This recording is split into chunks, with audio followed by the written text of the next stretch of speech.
반갑습니다. 약사 바른약입니다. 만성염증을 때려잡는 비타민C 어떤 걸 먹으면 좋을지 알아보겠습니다. 비타민C는 이렇게 네 가지로 나눠서 보면 되는데요. 일반 비타민C, 중성화 비타민C, 그리고 리포전 비타민C, 천연 비타민C가 있습니다. 그 중에서 저는 1번 일반 비타민C를 가장 추천드립니다. 간단하게 이 논문을 먼저 보고 갈까요? 고혈압 및 당뇨병성 비만 성인의 염증 및 대사지표에 대한 비타민C의 효과를 살펴보는 논문이고요. 무작위 대조 실험으로 진행되었습니다. 실험은 간단하게 하루 500mg의 비타민C를 하루 2회 투여하며 진행했습니다. 하루 1000mg의 비타민C를 섭취했다는 거죠. 한국 기준으로 웬만한 비타민C 보충제는 1000mg이 들어가 있으니 여러분들이 드시고 있는 비타민C 한 알 정도라고 생각해 주시면 되겠습니다. 실험군에서는 8주간 비타민C를 투여했더니 염증성 반응지수 CRP 그리고 인터루킨6 공복혈당이 감소되었습니다. 이 세 가지는 다른 논문에서도 쉽게 살펴볼 수 있는 내용으로 우리가 매우 쉽게 그리고 저렴하게 구할 수 있는 비타민C 한 알로 염증이 잡히며 혈당이 낮아진다는 걸 의미합니다. 메가도스 하루 6알, 9알 이런 것도 정말 좋지만 한 알만 드시는 것도 충분하게 의미가 있다는 거죠. 일단 오늘 추천드리는 비타민C는 일반형 비타민C입니다. 아스코르브산으로 되어 있습니다. 그 중에서도 추천드리는 타입들은 일반 의약품 등급의 비타민C입니다. 고려은단을 비롯하여 건기식으로 만든 비타민C들도 큰 관계는 없습니다만 요즘은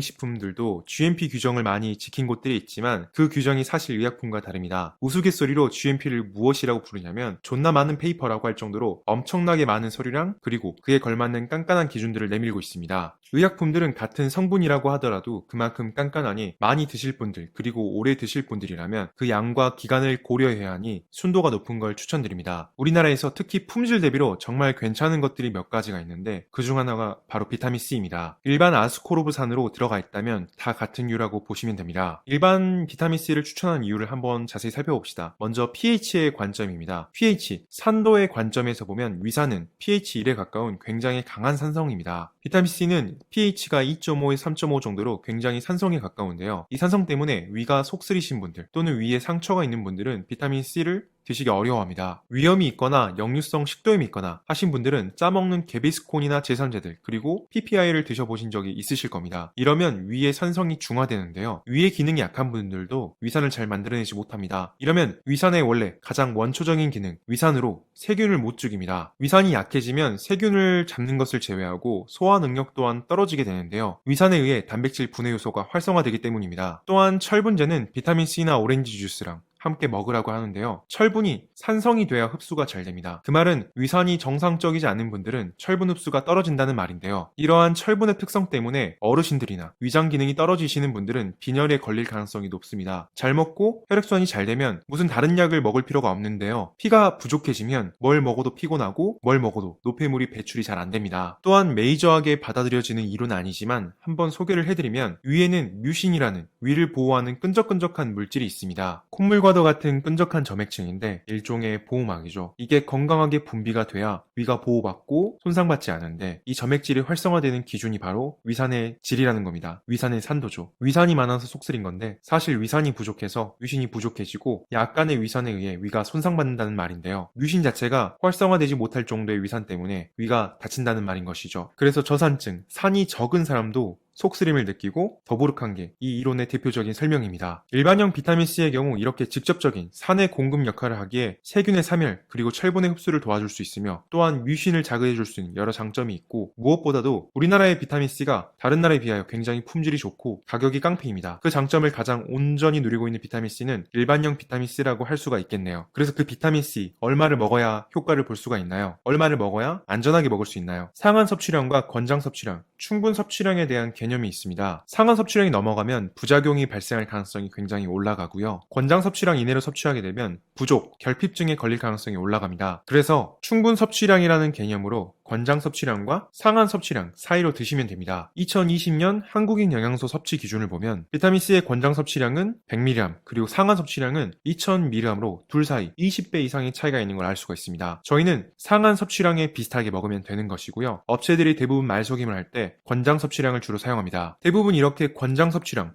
100%에 가깝게 들어가 있다? 그러면 거르시는 게 좋습니다. 특수 상황이 아닌 이상 매우 적게 들어가 있구나라고 생각하시면 됩니다. 내가 정말 특수한 상황이다. 그러면 100%에 맞춰 먹을 수밖에 없지만 그런 게 아니라면 참고만 해주시면 감사하겠습니다. 비타민C 섭취량에 대한 내용을 보면 혈장 농도, 그러니까 비타민C가 혈액에 녹아있는 정도에 따라서 효과가 달라지게 되는데요. 일반적으로 38 마이크로몰 이상이 되면 항산화력이 나타나기 시작하고 50 마이크로몰 이상부터는 심혈관계 질환 및 암 예방 효과가 나타나기 시작합니다. 여기 섭취량이 바로 100mg 밖에 안 됩니다. 그러니까 하루의 권장 섭취량인 100mg 이상부터는 그래도 의미가 있다는 거죠. 비타민C의 경우 구강으로 섭취 시 1000mg까지는 흡수가 용이한데요. 30에서 180mg의 비타민C를 섭취할 때는 70에서 90% 비타민C가 흡수가 되지만 하루 1g, 즉 1000mg 이상에서는 흡수율은 50% 이하로 떨어지게 되고 대사되지 않은 비타민C가 소변으로 배출됩니다. 대부분 메가도스를 하게 되면 소변으로 빠져나가는 걸 의미하고요. 이게 또 중요한 부분인지라 굳이 가져왔습니다. 비타민C의 상한 섭취량은 2000mg으로 설정되어 있는데요. 비타민C의 소변 배설이 상한 섭취량과 직접적인 관계가 있습니다. 비타민C를 많이 먹게 되면 신장으로 가서 이게 수산료를 일으키는데요. 쉽게 말하면 요로결석이나 신장결석을 일으킬 가능성이 올라갑니다. 비타민C의 부작용이죠. 문헌 근거에 의하면 2g 이상에서 신장 결석증 환자, 그리고 정상 대조군에서 소변의 수산 농도가 증가하는데요. 캐머런의 실험에 따르면 건강한 사람에게 1g씩 하루 증가시키면서 먹였을 때 위장관 장애가 나타남을 토대로 3g을 비타민C의 최저 유해 용량으로 잡고 불확실성 계수, 그러니까 개인차가 있는 걸 고려하여 1.5를 넣으면 상한 섭취량이 이렇게 정해지는 것이지요. 비타민C의 대표적인 부작용, 상한 섭취량이 결정된 것이 바로 수산료 때문이며 결석 때문입니다. 근데 이 결석이라는 게 쉽게 보는 사람도 있고 어렵게 보는 사람도 있어 비타민C를 보는 관점이 달라지는데요. 결석이 안 생기는 사람은 정말 평생 안 생깁니다. 잘생기는 사람은 정말 잘생깁니다. 그래서 그 중간이 굉장히 애매한데요. 부작용이 겨우 결석이어서 메가도스를 지지하시는 분들이 많습니다. 목숨에 직접적이지 않다는 거죠. 저 같은 경우도 메가도스를 해도 굳이 결석이 생기지 않기 때문에 메가도스를 하는 편입니다만 이 부분은 자신에게 맞춰서 비타민C를 어느 정도 먹을지 고민하는 부분이 되지 않을까 합니다. 결석이 잘 생기는 분들은 1000에서 최대 2000mg까지만 드세요. 비타민C의 상한 섭취량이 2000mg인 건 알겠고 메가도스는 그럼 어느 정도부터이냐 하는데 사실 2000mg 이상부터는 메가도스라고 부르는 게 맞습니다. 그래서 이렇게 메가도스를 위한 3000mg 제품들도 있는데요. 메가도스 관점에서 이제 비타민C 1g 이상 섭취 시 흡수율은 50% 이하로 떨어지고 대사되지 않은 비타민C는 소변으로 배설된다. 이게 또 부작용 관점이 아닌 괜찮은 효과가 있습니다. 비뇨기계, 방광염 관점에서 도움이 될 수 있습니다. 세균성 방광염이든 오줌 소태든 여성분들이 정말 잘 걸리는데요. 물리적인 구조가 달라서 그렇습니다. 질이든 요도든 방광이든 이렇게 좁은 곳으로 세균들이 쑥 말려 들어가면서 여기서